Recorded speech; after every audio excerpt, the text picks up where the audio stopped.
La troisième session extraordinaire du Parlement au titre de 2020 a démarré ce lundi avec l'adoption à l'unanimité de la loi portant création, organisation et fonctionnement des entreprises publiques en République du Bénin. Il s'agit d'un projet de loi qui fusionne et corrige les insuffisances et rigidités identifiées dans 3 anciens textes jusque-là en vigueur. La loi du 26 avril 1988 relative à la création, à l'organisation et au fonctionnement des entreprises publiques et semi-publiques, de la loi du 6 août 1992 portant détermination des principes fondamentaux des dénationalisations et des transferts de propriété d'entreprises du secteur public au secteur privé, et enfin de la loi du 20 juillet portant création, organisation et fonctionnement des offices à caractère social, culturel et scientifique en République du Bénin.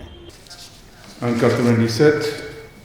la décision communautaire a suggéré qu'il y ait uniformité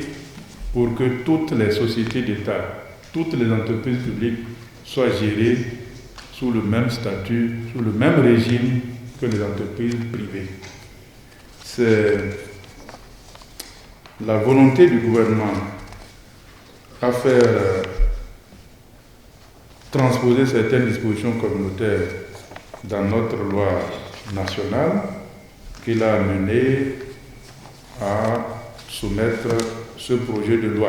Le texte proposé par le gouvernement, un document de 10 chapitres répartis en 80 articles, va permettre aux entreprises publiques du pays de prendre les formes d'établissements publics à caractère administratif, encore appelés offices, agences ou sociétés d'État détenues à 100% par l'État ou de sociétés à participation publique majoritaire. Selon le rapport de la Commission du plan de l'équipement et de la production présenté en plénière, le nouveau texte comporte plusieurs innovations, entre autres l'utilisation des règles de gestion privée dans les établissements publics à caractère administratif précédemment soumises exclusivement aux règles de comptabilité publique, l'élimination de la pratique de la nomination d'agents comptables publics concomitamment au recrutement de directeurs administratifs et financiers dans les agences ou offices d'État, la clarification et la rationalisation de la composition des conseils d'administration afin de garantir une meilleure efficacité et la nomination des directeurs généraux des offices, agences ou sociétés d'État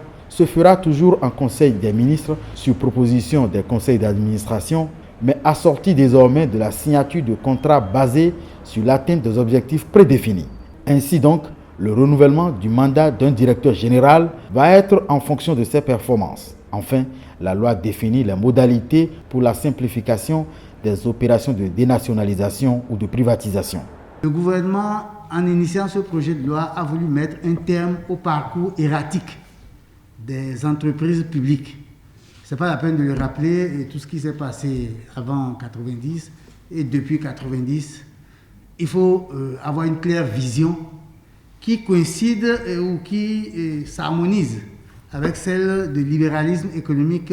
qui est l'option faite par les représentants à la conférence nationale. Nous avons décidé depuis 1990